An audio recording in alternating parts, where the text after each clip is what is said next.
Welcome to Tactical Review's detailed test of the Fenix LR35R. Can this light really deliver 10,000 lumens? Keep watching to find out.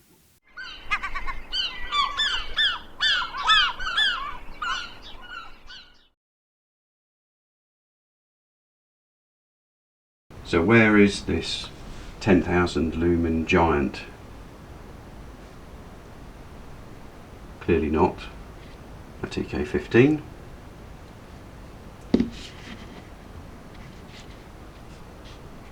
And the TK35, about 2000 lumen. TK75.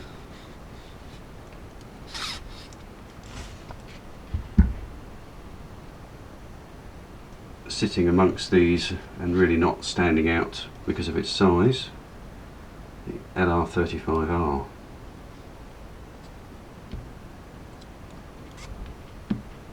So let's take a closer look.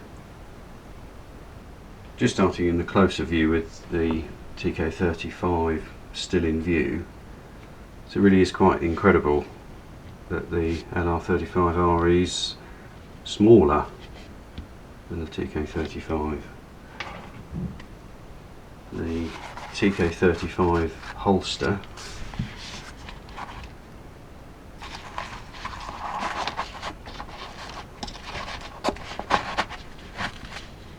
easily takes the LR35R. Bit of room to spare.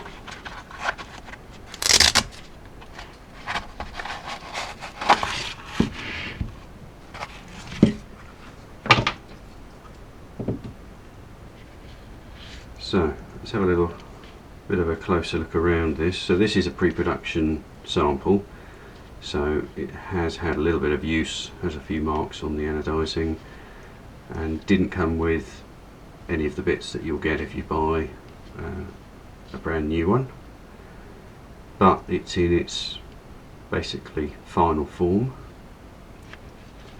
So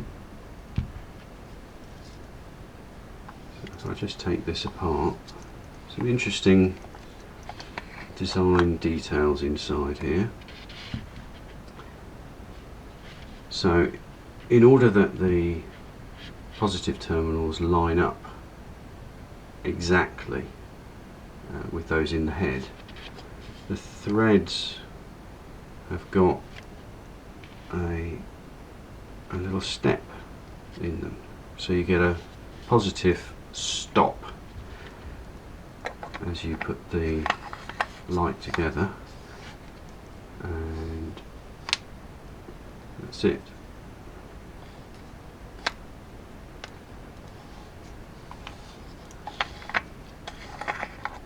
So to make all this power possible, inside we have a much larger cell, the 21700. If we have a little look at our standard 18650 from a TK15, that is what we're talking about. It's got to be at least twice the volume.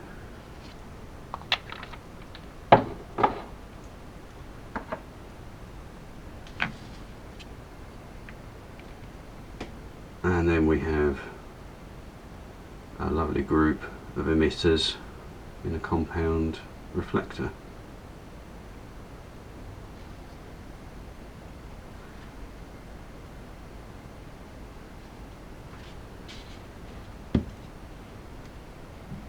You just about see inside to the spring contacts for the negative terminals. Cells going in parallel, so in theory you could just run this off one, and of course you might buy this light and have one set of cells. Fenix also make some neat little adapters that allow you to take pretty much any 18650 that you have and use those, although obviously you're going to have a drop in performance, but fitting those in just the same. Now I'm going to just check I've got the polarity right.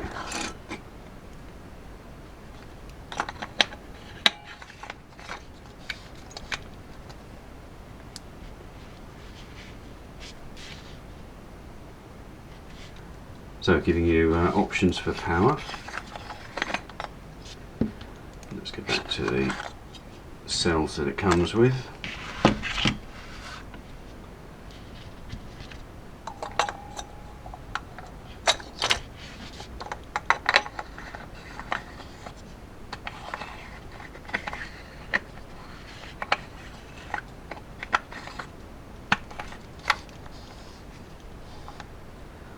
So once we have it together, we can tap the power button, and you can see the cells are fully charged because we've got a steady green light. And then very simply press and hold to access the last used mode. Step up through the modes down to the lowest mode, Eco. Press and hold to turn off. And there is a strobe and a lockout mode. You can check the instructions for details on that. And built in is USB-C charging. So just pull back the little cover and charge the cells direct in here. And the charging current, we'll see on some test graphs later, varies between 2 and 3 amps. And there we have a very easy to handle and hold 10,000 lumen light as specified by Fenix, and to follow are a series of tests where you can see some of the technical testing I've carried out and the results of that.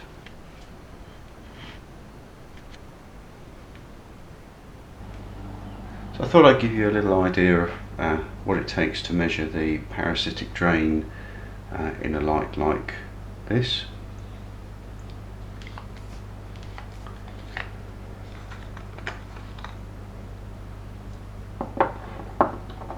The problem is, how do you take a current reading inside a sealed body? Well, I've come up with a system where I have to use a couple of jumpers and a little bit of juggling round. And in this light you'll see the two cells are in parallel, so it actually makes life a little bit easier. And effectively what I have to join up is the positive contact with the top of the cell, and then the negative contact from the side of the light to the thread inside. What I will start off here is on one of the higher, I'm still in microamps, but in this case I've chosen the 2000 microamps as a starting point. Quite often when you first power up these lights, in fact before we get going, I wanted to check the cell voltage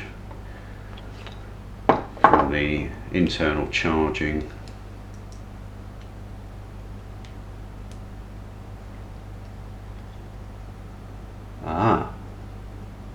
Okay, 4.2, that's better than it was before.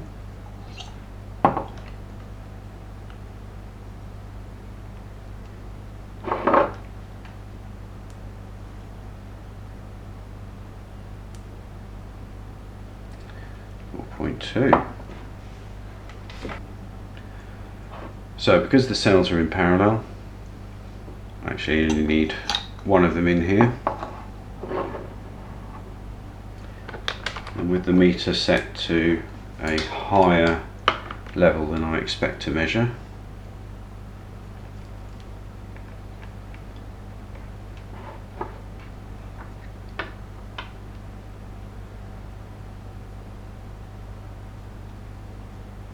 what I'm going to do is just work out which way around I want to jump, which contact I want to put the jumper on. So I think the probe will sit on the contact, the other end of the jumper, touching the thread inside.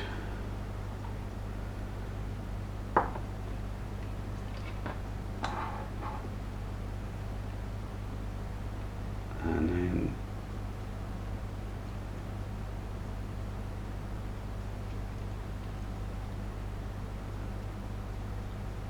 I'm making the positive to positive contact and the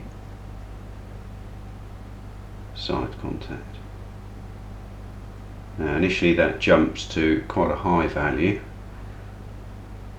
and that's starting to settle. Let's just pop the meter the other side. And I'm happy to turn it down to the 200 microamp setting. Just prop that up. Hopefully you can see on the video.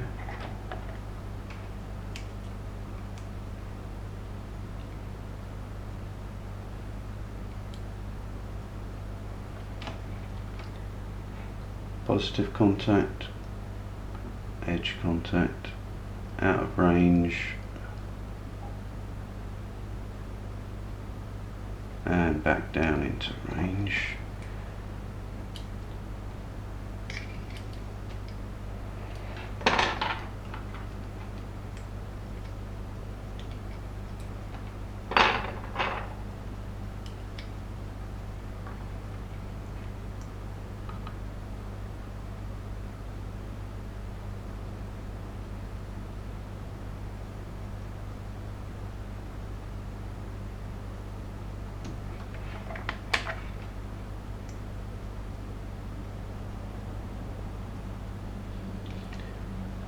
I'm going to wait till I see that fall low enough.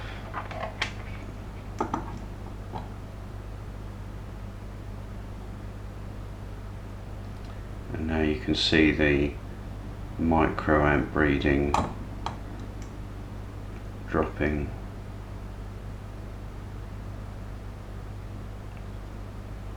And it will come to a settle.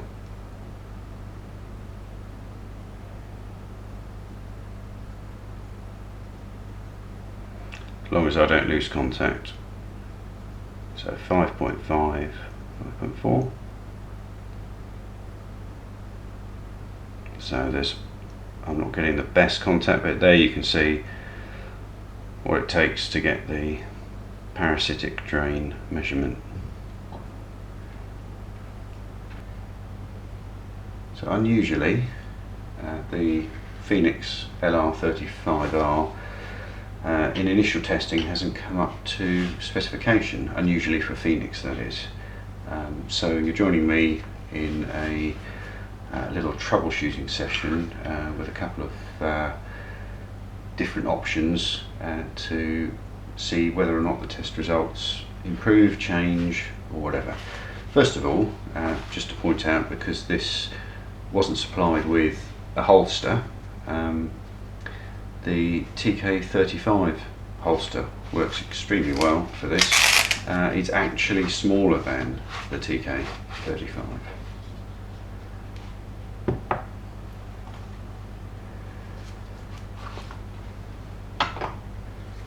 So to start with, what I want to do is eliminate the cells.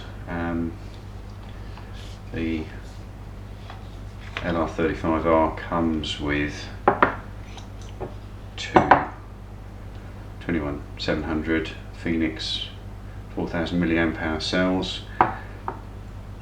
As I know, this is a pre-production sample, so I'm not 100% sure of the age and number of cycles that the cells that were provided have been through, and what I'm going to be using are not having any more suitable cells. There's a little adapter Fenix do, the ALF18, allows me to put 18650s in. So for the 18650 options, I've got a couple of high power cells that came out of some extremely high output for an 18650 cell light, a couple of IMR cells rated for 20 amps, and possibly I might just swap one of those with an eFest, but that's also a 20 amp rated IMR. Also in this setup, got a lens out of an old pair of Wiley X safety glasses, shooting glasses, and this is one that I've shot to see how resistant it was. That I'm going to be using inside the integrating sphere to act as a neutral density filter to remove, to lower the input to the sensor, and just see whether or not this light is taking us to the point that the sensor response is trailing off. Might be near its limits, might not be. So that's something that I'll be doing in another section. Also, I have upgraded the fan, the cooling fan, over the one I normally use, because the thermal throttling was coming into effect quite significantly. So probably not in this section where I'm just checking the different cells response. So let's move on with that now. First of all, I'm going to just benchmark with the original cells.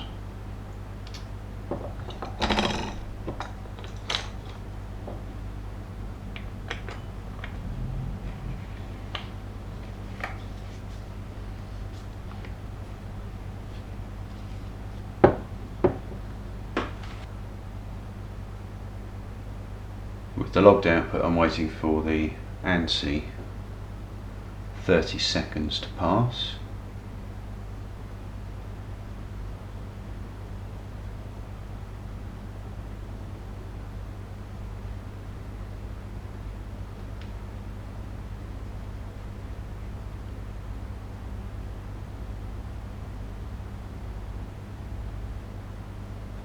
Which gives me 441.3. This is the Fenix cells. So I'm going to start with the more standard offering of the IMRs.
Start the logging again.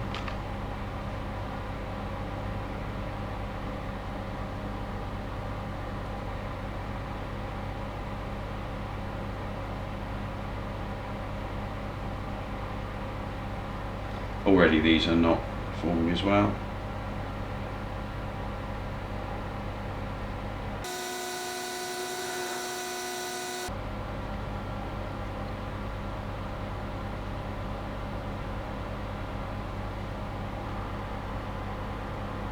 So I'm going to carry out a set of 3 ANSI readings.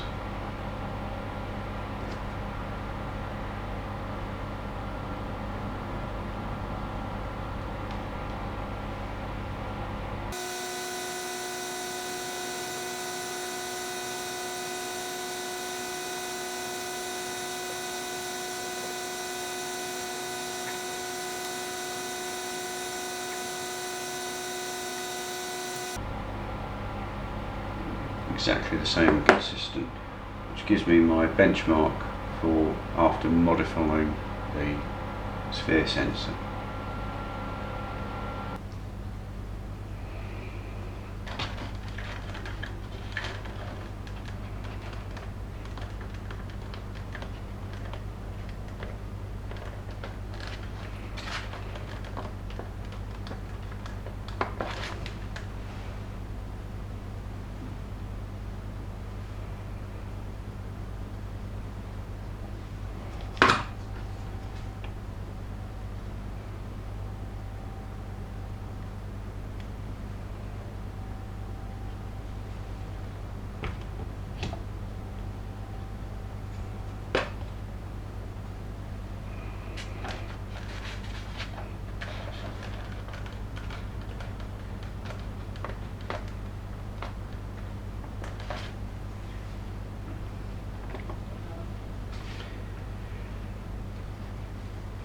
So, neutral density filter fitted.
And comparison measurements now.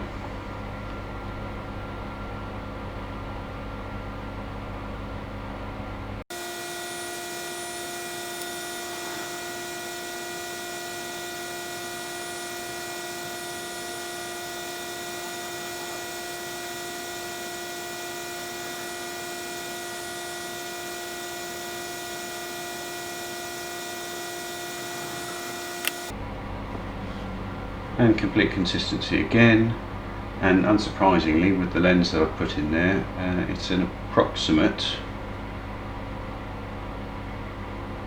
10% of the original, which brings me well into the working area of the sensor. So a little pause from proceedings, and next up going to be another turbo run with the modified sensor and high power cooling, which you'll hear this fan going up to.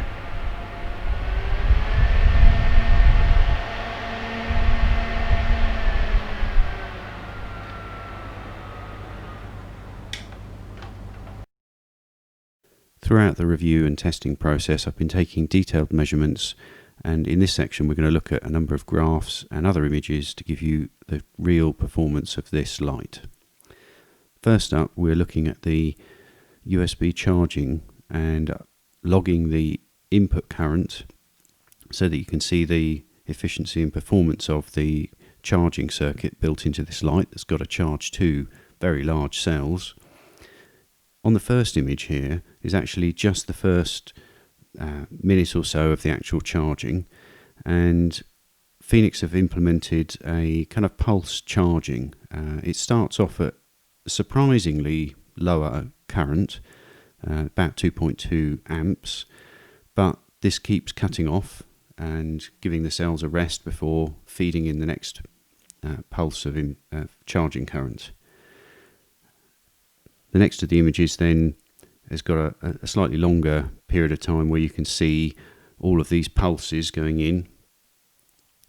And the last of the 3 images shows the full charging curve. And interestingly here, throughout the charging process, the input current is ramping up just slightly and comes to a peak of about 3 amps, after which it's then tailing off all the way down to the point that charging is complete and it cuts off. Throughout the output measurements, and you've seen some of that earlier in this video, the light was running at maximum, so turbo output, and this was with a very high power cooling fan. This is more than you would normally ever get while hand holding the light, unless it was extremely cold outside.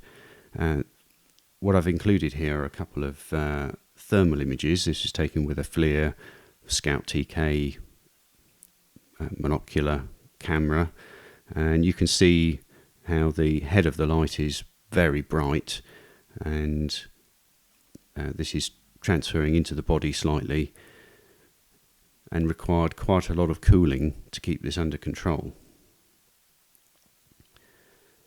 Now we move on to the output measurement graphs. What I haven't included here, earlier in the video I was showing you some troubleshooting because this light exceeded the flat response of the sensor within my integrating sphere. So I actually had to make some modifications and put in a neutral density filter to just bring the input to that sensor down back into a flat response range. So in this graph I've got 2 runs at turbo. The first of the runs is the one which is in red, which is also, you can see the thermal regulation really taking into a lot of effect on the output. So the first couple of minutes while the light is heating up is just falling based on what the power, the cells and the circuitry can actually cope with, and then you get down to sort of 6,000 lumen output, and with that initial run with less cooling as marked on the graph, you had the light going up and down regularly all the way through. Interestingly, if you look at the point in that about 22 minutes in, I'd actually moved the cooling fan even closer using a clamp that allowed me to actually get it virtually touching the light, and at that point it's actually stabilized a bit more, slightly higher output, and that's run through then until the cells couldn't keep turbo anymore and it's dropped down to the high level output around 3000 lumen. The blue trace here was carried out with a much higher power cooling fan, and in this case you've got the initial drop off, which is quite common with Fenix turbo output, and after you get to about 3 to 4 minutes into the run, the light has actually dropped and settled into a steady state for turbo, which in this case is around about the 4600 lumen. With the high power cooling, that is actually extended and remained pretty much flat, so the thermal regulation not actually having any effect here, all the way through until it's going to drop down to high, and it's achieved that for about half an hour. That's really impressive. And then as the cells lose power, again with Fenix's excellent regulation, we get a steady state of the high output, and then that drops to the next to medium output, and finally down to the point that the ANSI cutoff actually ends the trace. In the next graph is the high power cooling, which is listed as test V2 for turbo, and the high output, again with good cooling, just showing together that if you just run it on high, you get a fantastic solid 3000 lumen performance for over an hour. That's absolutely brilliant. Again with the stepping down to the lower modes as the cells run out of power. And on the final graph of the output, I've just put that all together so you can see the the trace with the thermal regulation, the high power cooling on the turbo, and the high run. Now we move on to the beam shots. This was much easier done with a camera rather than with video. The trouble with video is that as soon as you turn up the brightness, the aperture steps down and you actually don't get a proper impression of what's going on. With the the inside beam shot, the idea with this really is just to give you a view of the beam pattern. You're not going to get a true sense of how bright it is if I just had it on full output with an exposure. It would just have the whole image as white, so that's no use whatsoever. Here you can see there's a good wash with the spill beam that's very smooth, totally full frame, and in the centre is a wide, smooth hotspot. And we zoom in on that a little bit. Moving outside, again, because of the issue with exposure, how your eyes perceive the brightness, the important thing to look at here is this outside shot in an urban area, and the sky and the background is very dark, very black, and that's because in order to expose the garden area correctly, the exposure is actually quite short and quite a tight aperture because this light is so bright. But you can see the area lighting is absolutely fantastic, and zooming in on that slightly as well. And on the last one, it's just a slightly drizzly evening. I just shone the beam up into the sky, and just quite an impressive sight it provides.